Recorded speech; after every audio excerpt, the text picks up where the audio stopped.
All right, so essential experiences, this started as a 3-year program.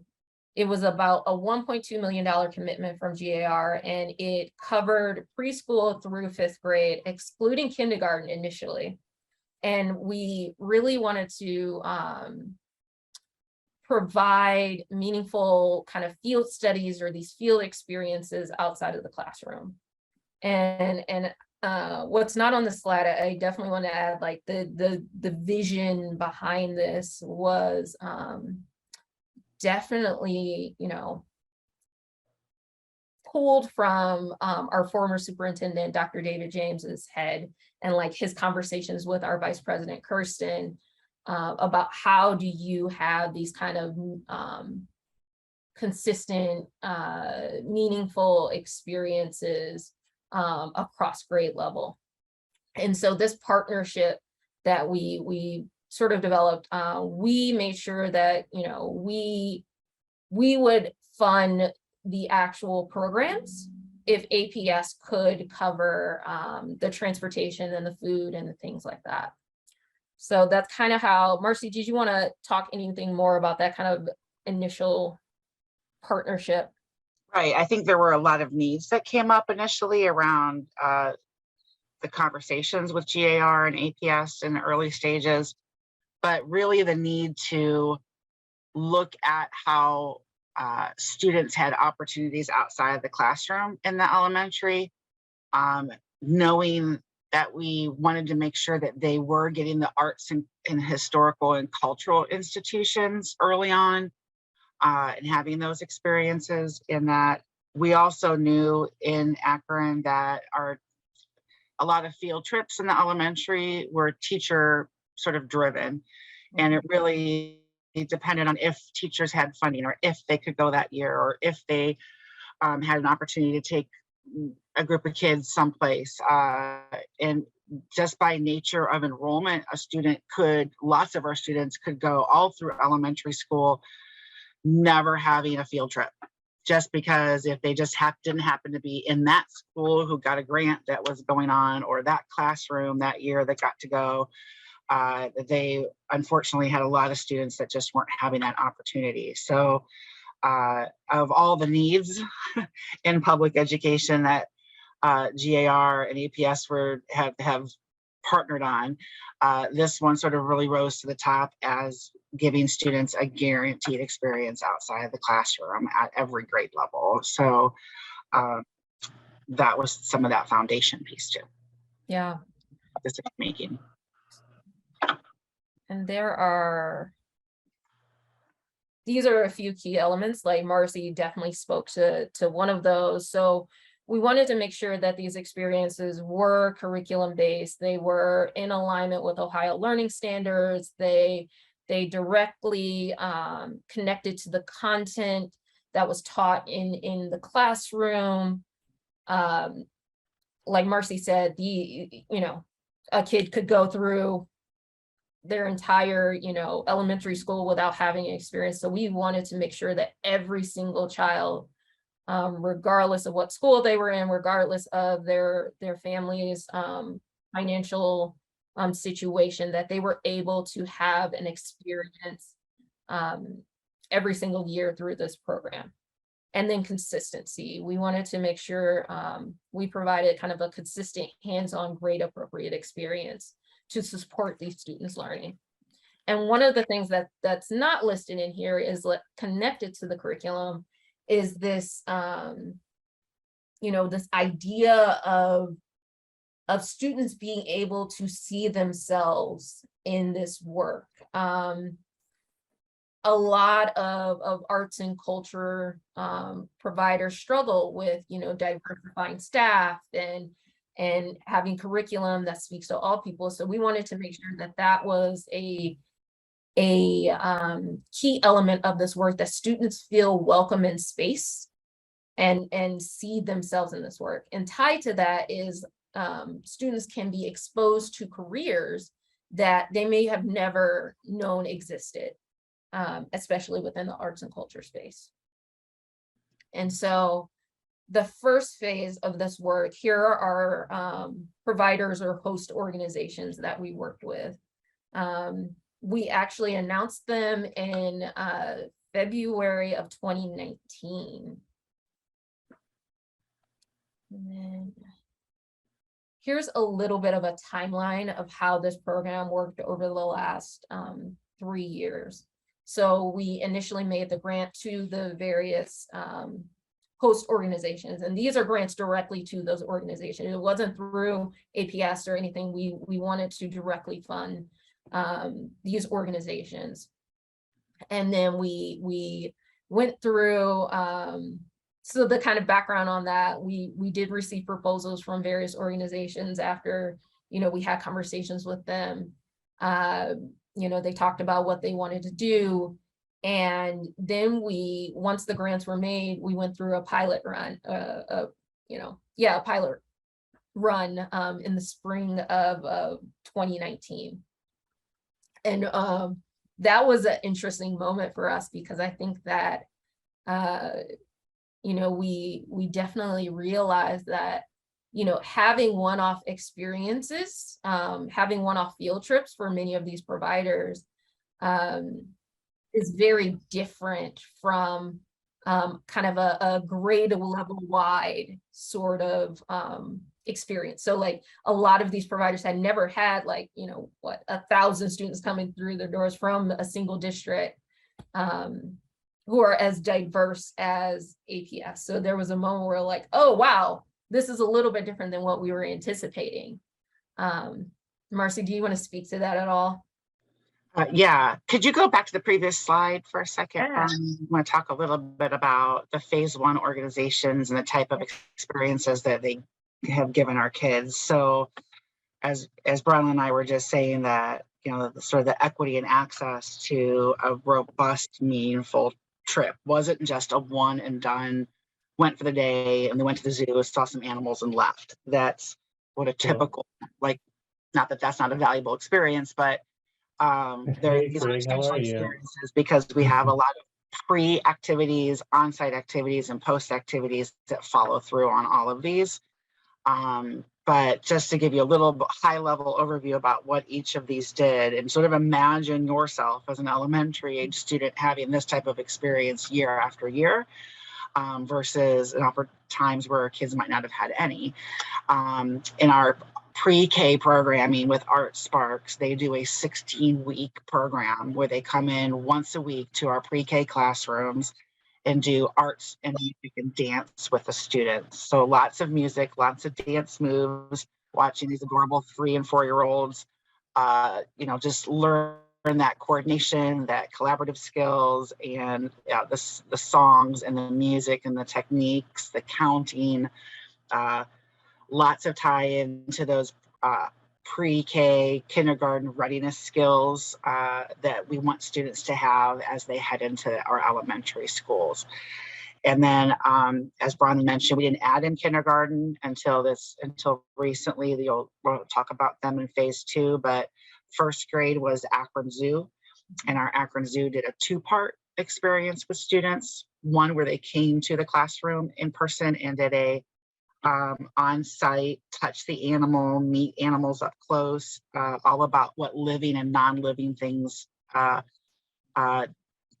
need, food, water, shelter, all that type of stuff. And the kids just melt right into it when they can, touch a bird or a turtle or whatever creature that they brought in each time. And then the second part, actually going to the zoo and studying all the different types of habitats and identifying where all those living and non-living things are, and identifying the environments inside of their habitats that support life. All of our second graders went to Cleveland, which was the big trip up to Cleveland. And they would spend the day at the Cleveland Museum of Natural History. Again, sort of figuring out where life has sort of evolved from. Seeing the students walk into the giant floor with all the dinosaurs, just this awe-inspiring moment, and thinking about how those are going to be lifetime memories for students. Hale Farm is our third grade experience, and they did what we called the Market and Me. They learned the basics of entrepreneurship in that program, how to barter and trade, that there's producers and buyers, and they meet the different types of reenactors at the time who helped form the community through providing goods and services. And our fourth graders all go to the Akron Art Museum. And they've actually changed the programming up a little bit for this coming year, but they did a tour of the museum with a custom illustrated book that each student received, in which a character named Drew was locked in the museum overnight. And as they studied the artwork and they heard about Drew's interaction with the artwork, they were able to uncover clues to get them out of the museum. And then with Stan Hewitt, with our fifth grade experience, all the students study about immigration, and going from like third grade experience at Hale Farm, which was a 200 years ago in the Akron area. Stan Hewitt takes them back 100 years ago, and really sort of the boom time of Akron and the foundations of the city itself, and what was happening at that time with immigration and migration across the United States, or from the world to Akron. Yeah. So at the end of it all, each year we send out almost 10,000 students from our pre-K, well, it was 9,000 here, pre-K through fifth grade experiences. So pretty robust. All of them have activities that bring back into the classroom, and lots of experiences. As it grew over these 3 years, there was also lots of opportunities to really sort of refine things as we went along, with that career exposure and exploration being a key piece of it as well. Yeah, I wanted to uplift. So one of the things that was an add-on to the Hale Farm experience was we actually had interviews with local entrepreneurs. So kids, students could interact, or they could actually like listen to the entrepreneurs kind of speak about their kind of origin stories and how they kind of fit within the community. All of these have some sort of kind of career element, or has evolved into those career elements, like Marcie said. So, Stan Hewitt talking about those kind of artisans who built the building, or, I'm sorry if you can hear music. I live downtown, and so there's often music happening randomly, which I love. But the Akron Zoo, like, what does a zoo habitat builder do? I don't think I ever thought about that as a kid, about that sort of career, but it might be interesting to someone. All right, so this is our timeline. We kind of had that pilot experience in 2019, and that was the kind of initial moment where we were like, oh, this was a little bit different. We need to refine some things. So we also wanted to really drive home this idea of welcoming spaces. So we did bring in all of our host sites, our providers, to a workshop with Daniel Jude, who is a Ohio-based kind of DEI consultant. And so he spoke a lot about creating welcoming spaces. And then we officially launched in the fall of 2019. And it was an exciting time. It was a whirlwind time. I think we all learned a lot in that process. And then, we got through almost the entire first year before COVID hit. And, we kind of had to scramble, because these experiences were supposed to be in person. So we ended up closing up the first year probably a little bit early. I think most of the students were able to get full experiences that year. We may have done some makeup or something in between the time, but we had to decide, what happens next. We didn't know how long this was going to last. There was conversation about, do we pause this? In the end, we decided that we didn't want to disrupt this. We had, really kick this off, and how do we still provide these experiences for students? And so we shifted to virtual. And that is a heavy lift for so many of our providers who may not have really had that kind of foundation in kind of the virtuals that like everybody was learning. Like, how do we work in a virtual environment? How do we connect with others in a virtual environment?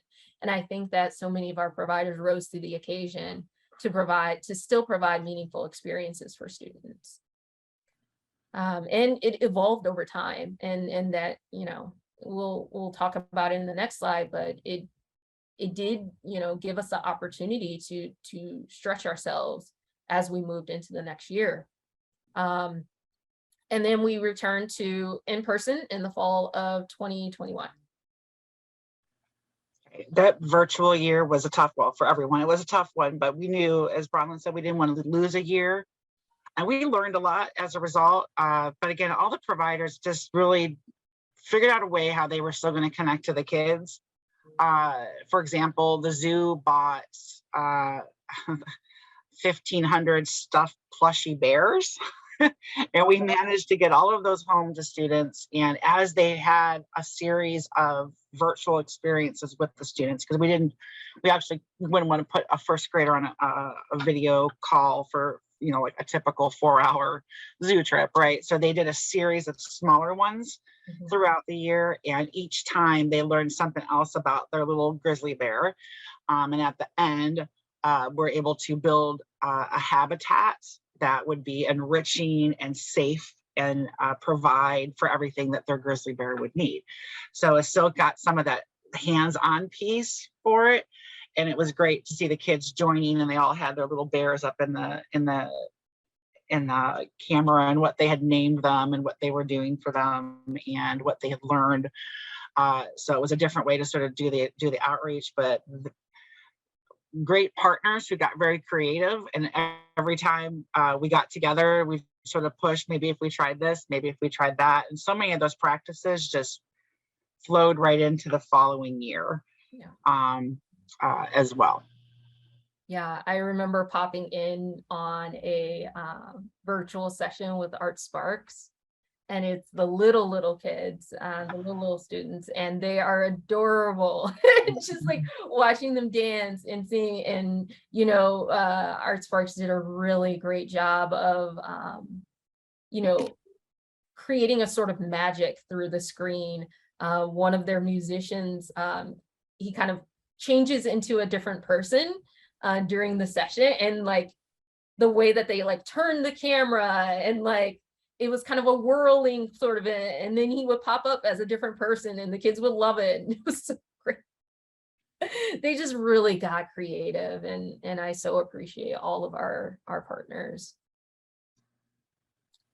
And so I did want to highlight some kind of lessons learned from this first year. I mentioned this before, but the pilots really gave us this opportunity to kind of see, like, right at the onset, like what we were working with. How do we, where are the adjustments that need to be made? And, we worked, the providers worked really closely, with APS, and APS had their learning specialists kind of look at things, and we were, it was funny, like that first year I think I was like combing through curriculum as well.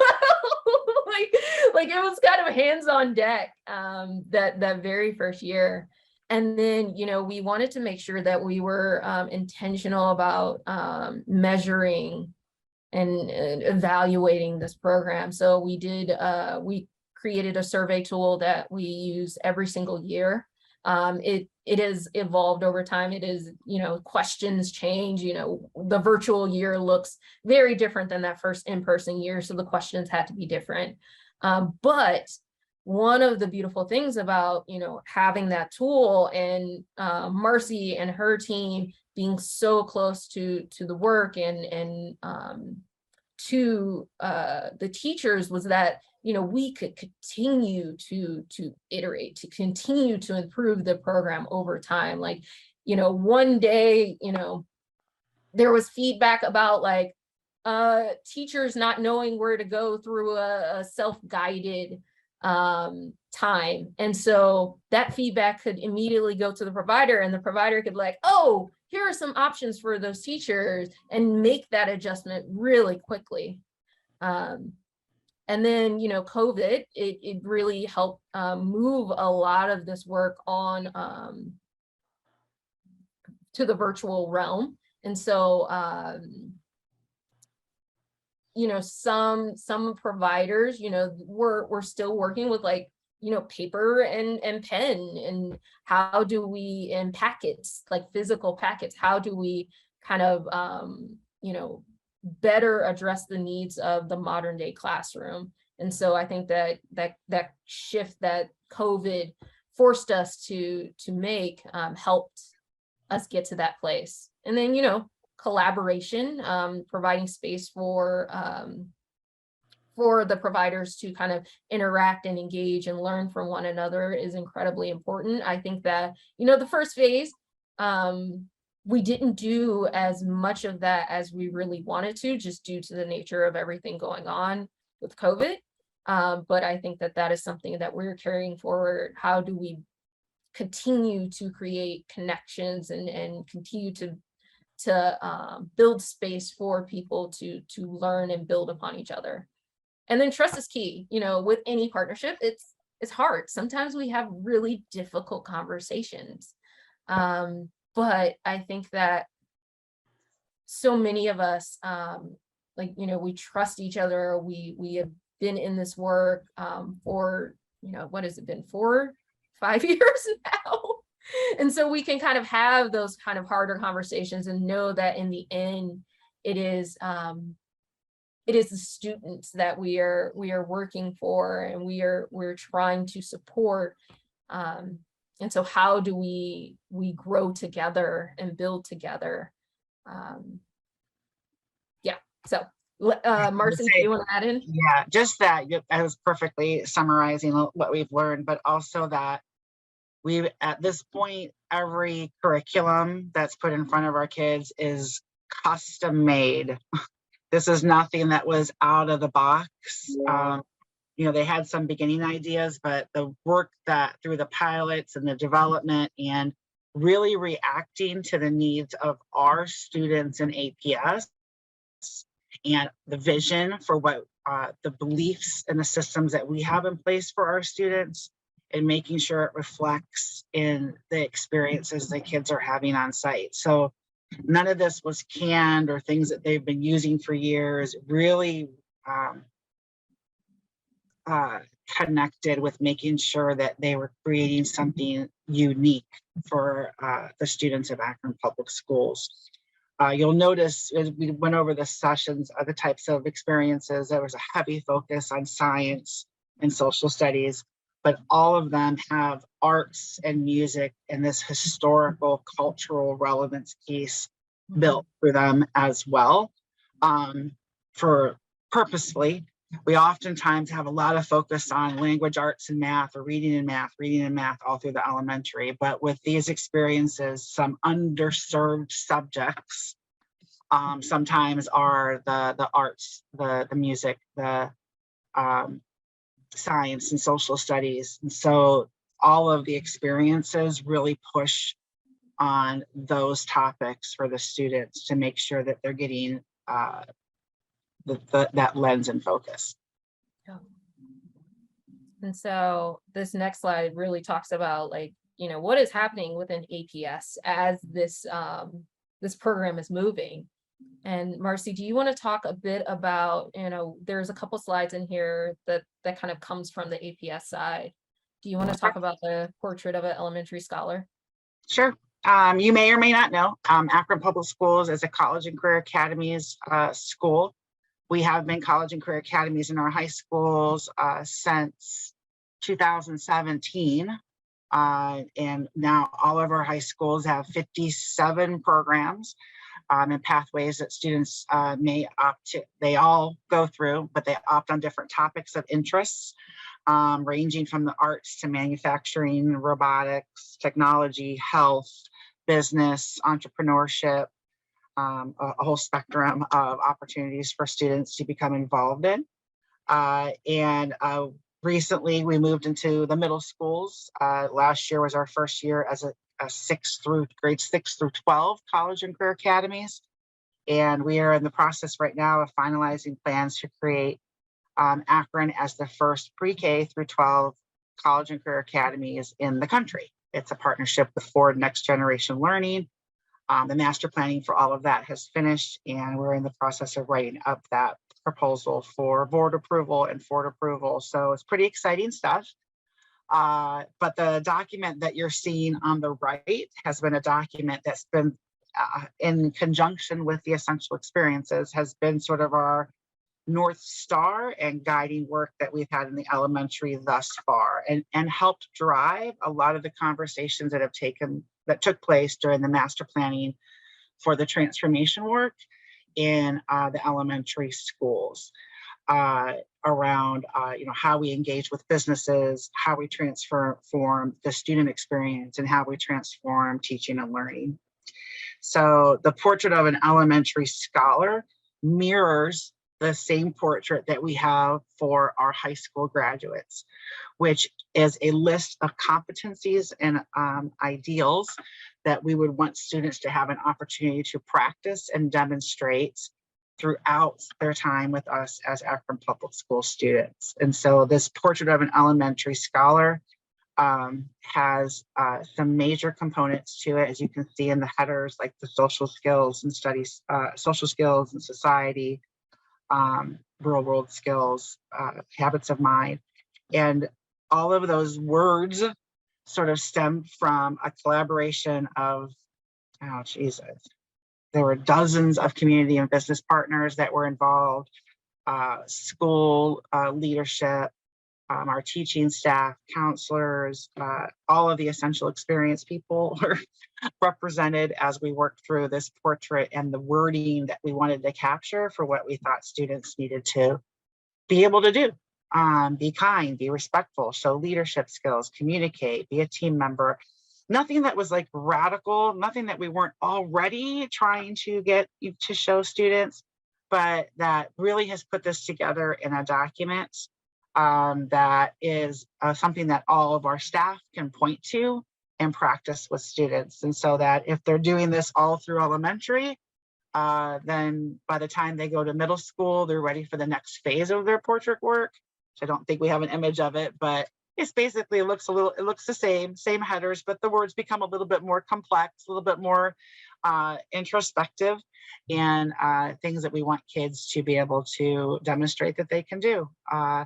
So these portraits in any experience where we have students partnered with an outside organization, these competencies are things that we ask our partners to also reinforce.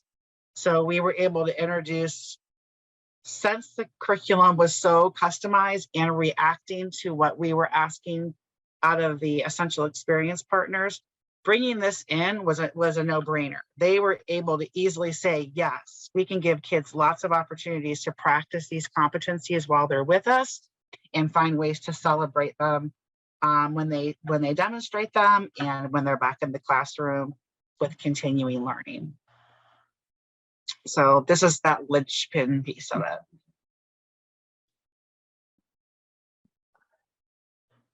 I think that's all I have to say about that one. And then this year we have released what we've called the Vision of Excellence Through Equity, and have, again, conversations that we've had with our partners the whole time. But this framework stems from our desire to put our money where our mouth is and put it out there and really educate ourselves, our students, our families around what it means to be equitable in the access of services that we're providing students and how we provide them, and really look at the curriculum and the opportunities that we have for students to make sure, as Bronlynn was mentioning earlier, that they're well represented that they can see themselves. It's really hard to become something you never get a chance to see, or you never get a chance to see yourself in. So this vision of excellence through equity is as Akron Public Schools driving vision moving forward for them forever, but it's newly released this year. So this document again was, as we've been working with partners moving into phase 2, making sure that they understand and are very familiar with our goals for what our expectations are for our students. So they're able to look at this again and sort of take a critical eye to their work and see where we can make adjustments to make sure that everyone is being seen, valued, and heard and included in the work. Hey, Marcie, Mm. before I go to the next slide, could you talk a little bit about how the essentials played a role in the mystery camp work? Oh, Because I sure. think that is a really interesting thing that we didn't account for, like, you know, how this was really going to kind of impact some of the other programming that APS would start doing. Sure. So mystery camps are summer programming. In Akron, we held, oh my gosh, over 300 different types of summer programming opportunities for students. Elementary mystery camps being one of the larger ones, so that every grade level, students came in this past summer for 2 3-week camps. If they could come to both and have an experience at the camp, but in each camp moved kids again out into the community. Since we had 3-week camps this summer offered twice, if they came to both of them, that meant that they had 6 out of classroom experiences, and all of our essential experience providers were involved across all of that, plus numerous other partner experiences that joined in. But what we were able to do, one of the major shifts instructionally in Akron is a shift to an inquiry-based framework, which means that kids discover and ask questions and get inquisitive about their learning. So the transformation work that I told you about at the high school, that's in their smaller career academy type work, has been a large part of discovery through learning. In our middle school academies, again, they shift to this inquiry service learning, like how can I better my community type opportunities. And these ones, we had it pretty solid with our essential experiences because the students were discovering a question. What sort of habitat that's best would my bear best thrive in, right? What would be the best way that my bear would be the happiest and the healthiest? Those are the types of questions kids should be asking themselves in order to really discover that topic, rather than just having a worksheet that gives you all the information about what a bear habitat is. Kids learn best when they discover that information themselves and make connections to their own knowledge. So this particular summer experience gave us that chance, because we were moving so quickly last summer in this, to really refine that area of inquiry. We called them mystery camps for that reason. The kids came in and they had a question like, where does food come from? Why is water important? What do living things need to live? Those types of questions. And they studied those types of questions over the course of their camp. And the partner experiences helped support that. So what we learned, I think, last year with us was the inquiry cycle that works best for kids in the sort of larger scale, because we were able to have 150 of our teachers in, and they, hosted these experiences over and over again in a very quick succession over last summer and again this summer, focusing on those needs of how do kids discover learning. And I think that has helped with our essential experiences through the year, rephrase them going into phase 2, really making sure we're hitting that instructional shift of inquiry and allowing kids to discover the world around them through these experiences and to unearth answers to questions that they may have about a particular topic. It's required some flexibility, right? Because it's not a step 1, step 2, step 3. If any of you are teachers in the room, when I went to college, our lesson plans had step 1, step 2, step 3, step 4. And if you do these 4 things, your kids are going to learn, you know, the outcome at the end. And it's faulty because we know that we learn best when we sort of discover and uncover information that's meaningful to us and we add it in, right? We uncover more and I've got a question, I go get an answer, or I share it with someone else, I'm able to learn better. So it's a shift for us instructionally. It's a shift, I think, for the providers too, that it's just not a linear progression of knowledge, that there is a much more circular way to approach it. Thank you. All right, so what comes next?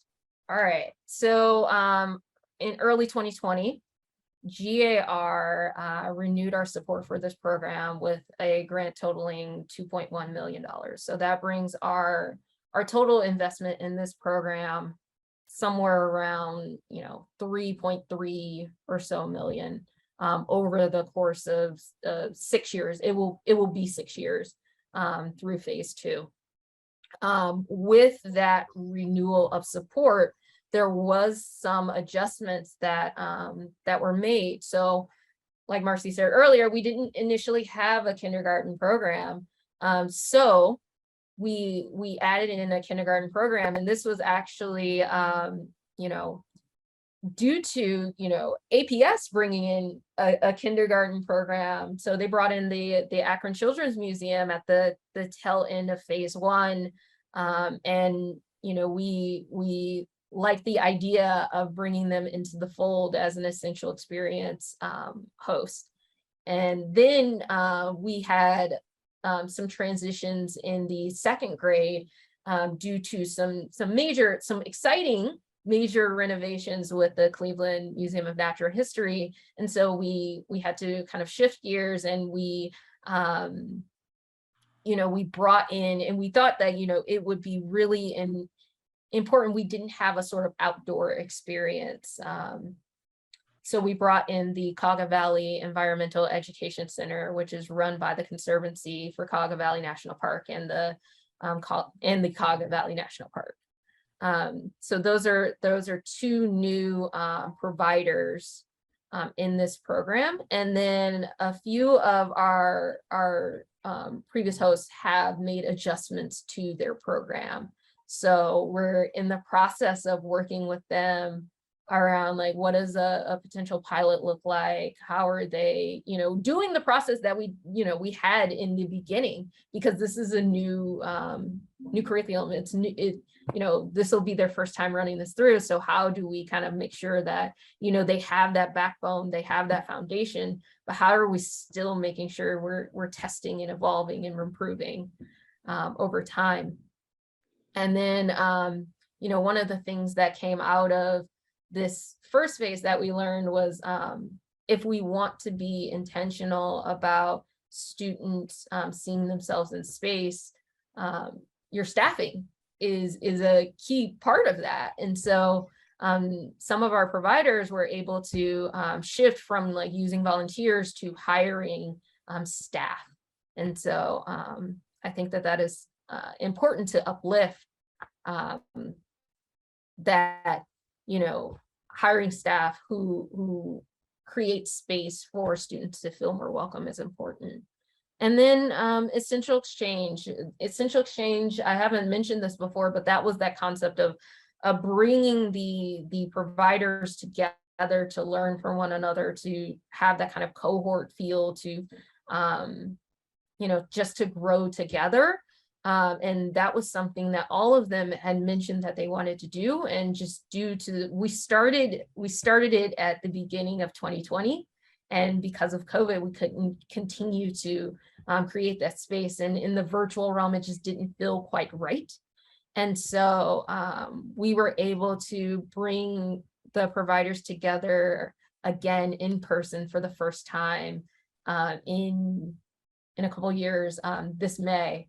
And one of the key pieces of essential exchange is each of the providers will get to kind of showcase to the others like what they're doing with students, and get feedback, and see connections between them. And then just provide space to kind of collaborate and work with APS and their learning specialists, and review some of the survey data and all of the other things. But we wanted to make sure that we created structured space for people to connect. Is there anything else you wanted to add, Marcie, here? No, you're good. Yeah. So we are incredibly excited. So here are the hosts. I just mentioned them. But we're so incredibly excited to have them all on board, and we're looking forward to this next phase.